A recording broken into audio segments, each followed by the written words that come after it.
Instant classic. What awaits us in game 2? A much better pace by the Thunder. SGA! Oh my goodness! Stephon Castle! It's the highest level of basketball you can find. Wemby feeling it. The MVP says, I got it. SGA is on the roll right now. The guys brought it tonight. We brought the energy from the jump. Now we got to go on the road against a really good team and go get one. Game 3, Western Conference Final, just a few hours away. We have our team on deck to break it all down. ESPN senior NBA writer Tim MacMahon, NBA reporter Michael C. Wright, and NBA champ Iman Shumpert. They'll be joining us to break it down from both sides. Let's start with the Thunder bouncing back with their first loss of the postseason to even the series at 1 apiece. And they did it without both Jalen Williams and Dylan Harper exiting the game with injuries.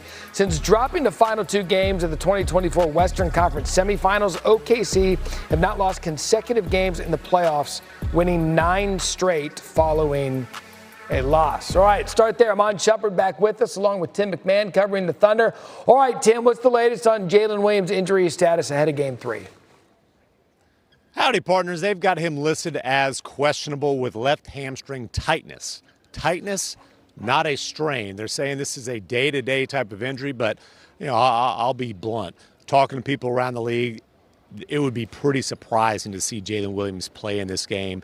This is the hamstring he strained in the second game of the playoffs, first round against the Suns. He missed 6 games after that. He's had problems with his right hamstring this season, strained it twice. Both of those were multiple game absences. But again, he has not been ruled out for tonight. He is officially listed as questionable. And hamstrings, they just linger. That's that one injury that if it's there, it's going to linger until it's fully healthy. So he's not going to have time to get fully healthy. And Tim, what notable adjustments did the Thunder make guarding Wemby in Game 2? I mean, the biggest adjustment is they went big. Isaiah Hartenstein barely played against Victor Wembanyama in the first game. He only played 12 minutes in that game, and the majority of those were against the backup Luke Cornett. And Mark Daigneault watched Wembanyama completely dominate in the paint and said he didn't feel good about that. So he told Hartenstein the day between games, hey, you're going to get a lot of action against him. Hartenstein used his size, his smarts, his toughness. He was physical with him. And look, he didn't shut Wembanyama down. But the points in the paint went from 26 to 10.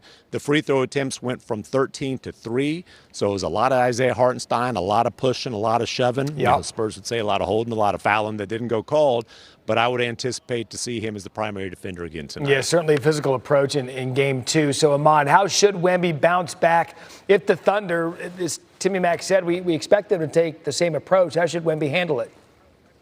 Well, to his point, Wemby wasn't allowed any free runs. The best thing about Wembanyama is to watch him be all over the floor. He can block a shot. He can contest a shot. He can get in the passing lane. He discourages drives. He is allowed to roam free, especially defensively. What they did was they made sure to keep a body on him. If he is engaged and he is in a wrestling match with Isaiah Hartenstein, he can't be available to be the second line of defense. They can't be as aggressive on the ball as they once were. And what does that lead to? That leads to SGA being able to get to his spot. So I think Wembanyama got to make sure to keep a cool head and understand, hey, they are going to throw a lot of foul bait at me. They're going to throw a lot of different wrestling moves at me. What I have to make sure I do is every time an action happens, I have to get myself out of the wrestling match and back into the fight. That's right. They're the champions. They know how to play this game all the way through, hoisting a trophy. But San Antonio's at home. It'll be loud there. Tim, you're released. Iman, you're not. Stick around. Well, the Spurs were once again without De'Aaron Fox, who missed his second consecutive game with an ankle injury. Dylan Harper, who moved into the starting lineup in Fox's absence, left Wednesday's game in the third quarter with a right hamstring injury and did not return.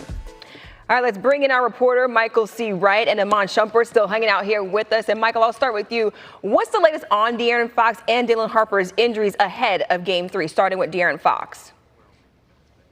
Okay, with De'Aaron Fox, he was at the Spurs shoot-around this morning getting up some shots, but he is a game-time decision. He will go through his pregame warm-ups, and then they'll make a decision there. You've got to remember, De'Aaron hurt that ankle in Game 4 of the Western Conference semis, and he gutted it through Games 5 and 6, and it just got progressively worse over time, so they've decided to hold him out these first 2 games, but there is a good chance he could be back tonight. As for Dylan Harper, Harper had an MRI on that thigh yesterday, and about in the afternoon. And it turns out it was a right adductor injury and not a hamstring. So there was some relief there. And he's also a game-time decision. And with Dylan Harper, he's one of the first guys that comes out for pregame warm-up. So we should know pretty quick with him. And if he's back, that's huge for the San Antonio Spurs because he's a big part of San Antonio's bench unit. Look, over these first 2 games, the San Antonio Spurs have been outscored 107-41 in bench points, and that's huge. Now, a game-time decision for both De'Aaron Fox and Dylan Harper. Iman, how impactful, though, is Harper's injury to the Spurs right now? Well, not only just to the San Antonio Spurs, I felt like, especially when I thought it was the hamstring, that this was the most important injury of the playoffs. When I look at the San Antonio Spurs getting over that hump of what can they do in the playoffs? Are they too young? He answered a lot of those questions for me in showing that the youth might be their weapon. He is a 3-tier scorer, and that means he can shoot the ball, he can drive the ball, he can go out here and get others involved, he can stop for the pull-up. He's big enough, he is strong enough. He is a perfect complement for the combo guards that they have over there. When they're at full strength, you have De'Aaron Fox using his speed, you then have Castle using his power, and you have Dylan Harper out there to fill in all holes and any disasters that start to arise. I mean, even having 7 steals, it's a ridiculous stat. I had it in college, but it's a ridiculous stat, and it lets me know he plays both sides of the ball. I like how you just threw that in there. It's a ridiculous stat, but I had it in college. Just a little pat on your back. The Thunder have been favored in 33 consecutive playoff games until now. For the first time since 2024, OKC is a playoff underdog entering Game 3. The Spurs 1.5-point favorites tonight. Michael and Iman, thanks so much for the insight. Come on, Georgia Tech.